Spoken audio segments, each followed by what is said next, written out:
सज्जनों, शिवपुराण रुद्र संहिता में आज आपको दक्ष यज्ञ का समाचार पा सती का शिव से वहां चलने के लिए अनुरोध।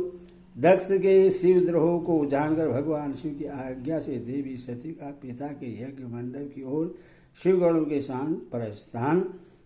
सज्जनों, इस कथा को सुनने से पहले इस चैनल को लाइक एवं सब्सक्राइब करें, आपसे अनुरोध है। कथा सुनिए। ब्रह्मा जी कहते हैं, नारद जब देवर्षिगण बड़े उत्साह हर्ष के साथ दक्ष के यज्ञ में जा रहे थे, उसी समय दक्ष कन्या देवी सती गंधमादन पर्वत पर 14 से युक्त धारा ग्रह में सखियों से घिरी हुई भांति भांति की उत्तम क्रीड़ाएं कर रही थी। प्रसन्नतापूर्वक क्रीड़ा में लगी ही देवी सती ने उस समय रोहिणी के साथ दक्ष यज्ञ में जाते हुए चंद्रमा को देखा। देखकर वह अपनी हितकारिणी प्राण प्यारी श्रेष्ठ सखी विजय से बोली, मेरी सखियों में श्रेष्ठ प्राण प्रिय विजय, जल्दी जाकर पूछ तो आ, ये चंद्रदेव रोहिणी के साथ कहाँ जा रहे हैं। सती के इस प्रकार आज्ञा देने पर विजया तुरंत उनके पास गई और उसने यथोचित शिष्टाचार के साथ पूछा, अरे चंद्रदेव, आप कहाँ जा रहे हैं। विजय का यह प्रश्न सुनकर चंद्रदेव ने अपनी यात्रा का उद्देश्य आदरपूर्वक बताया। दक्ष के यहाँ होने वाले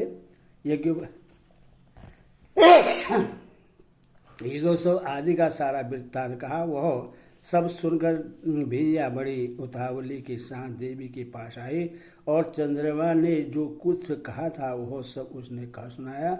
उससे सुनकर कालिका सती देवी को बड़ा विस्मय हुआ। अपने यहाँ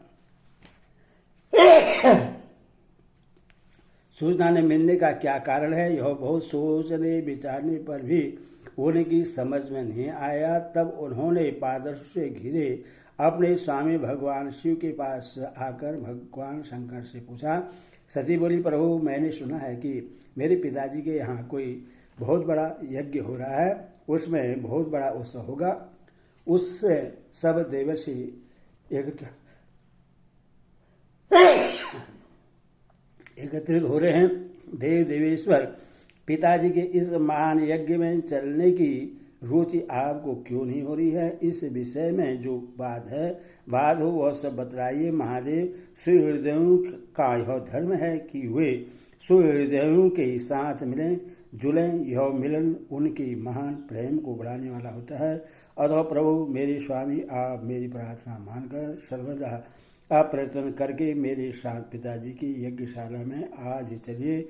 सती की यह बात सुनकर भगवान महेश्वर देव, जिनका हृदय दक्ष के वाग्बाणों से घायल हो चुका था, मधुर वाणी में बोले, देवी, तुम्हारे पिता दक्ष मेरे विशेष द्रोही हो गए हैं। जो प्रमुख देवता और ऋषि अभिमानी, मूढ़ और ज्ञान शून्य हैं, वही सब तुम्हारे पिता के यज्ञ में गए हैं। जो लोग बिना बुलाए दूसरे घर जाते हैं वे वहाँ अनादर पाते हैं, जो मृत्यु से भी बढ़कर कष्टदायक है।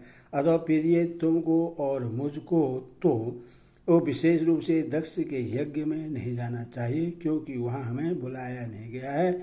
यह मैंने सच्ची बात कही है। महात्मा महेश्वर के ऐसा कहने पर सती रोषपूर्वक बोली, शंभो, आप सबके ईश्वर हैं। जिनके जाने से यज्ञ सफल होता है, उन्हीं आपको मेरे दुष्ट पिता ने इस समय आमंत्रित नहीं किया। प्रभु, उस दुरात्मा का अभिप्राय क्या है, यह सब मैं जानना चाहती हूँ। साथ ही वहाँ आए हुए संपूर्ण दुरात्मा देवर्षियों के मनोभाव का भी मैं पता लगाना चाहती हूँ।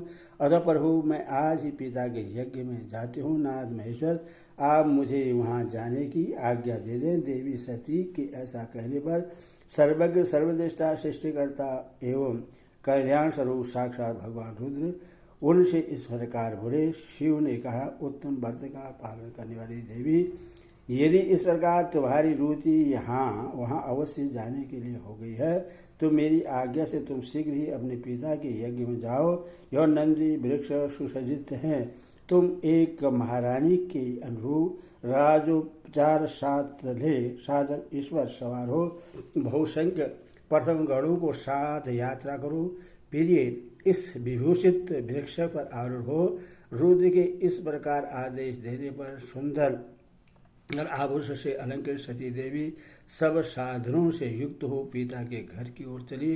परमात्मा शिव ने उन्हें सुंदर वस्त्र, आभूषण तथा परम उज्ज्वल छत्र, चामर आदि महाराजोचित उपचार दिए। भगवान शिव की आज्ञा से 4,500 रुद्रगण बड़ी प्रसन्नता और महान उत्साह के साथ कौतूहलपूर्वक सती के साथ गए। उस समय वहां यज्ञ के लिए यात्रा करते समय सब और महान उत्सव होने लगा। महादेव गणों ने शिवप्रिया सती के लिए बड़ा भारी उत्सव रचाया। वे सभी गण कौतूहलपूर्ण कार्य करने तथा सती और शिवा के यश को गाने लगे। शिव के प्रिय और महान वीर प्रथम गण प्रशिक्षित उछलते कूदते चल रहे हैं। जगदम्बा की यात्रा काल में सब प्रकार से बड़ी भारी शोभा हो रही है। उस समय जो सुगत जय जयकार आदि का शब्द प्रकट हुआ, उससे तीनों लोग गुजरे। वह भक्ति माता की जय, माता की जय।